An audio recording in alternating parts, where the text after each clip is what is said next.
Hey everyone, I hope you're doing well. I wanted to share today some thoughts, particularly for those of you out there that want to make a difference to the world and want to make a change.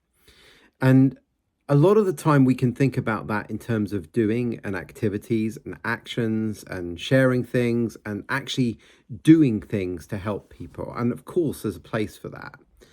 But there's also a place for us doing our own work. There's a place for us being on our journey, processing what's going on for us, being in an exploration of what allows us to be in our power and more whole. And I wanted to share that in the context of I was watching yesterday an episode of something on the Gaia Network, and they were sharing on there a piece of research that was done by the HeartMath Institute.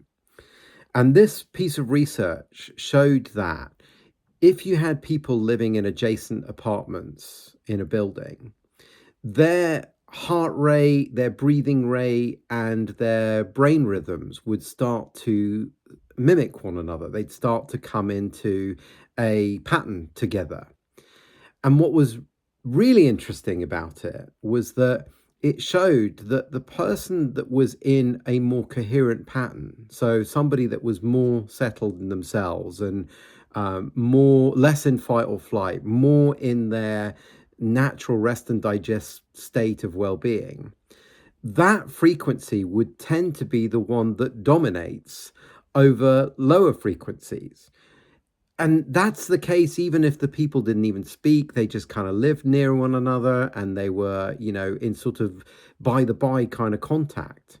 And for me, that was very, I suppose, confirmation of what I've known for a very long time, which is so much of the value when we coach people, when I coach people, is not coming so much from what is done. It's coming from the fact that any work that I've done on myself allows me to sit with somebody who thinks they've got problems and me be in a much more settled state about those problems than the person that's come to me.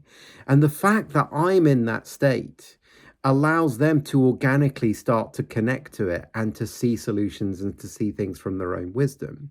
And I love the fact that this piece of research is pointing to something that I've known for a very, very long time. So I'll put a link somewhere beneath this so you can see what it is that I watched and what I was looking at.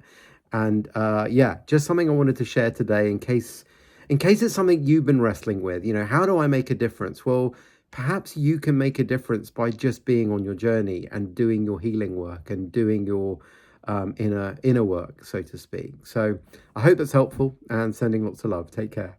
Bye.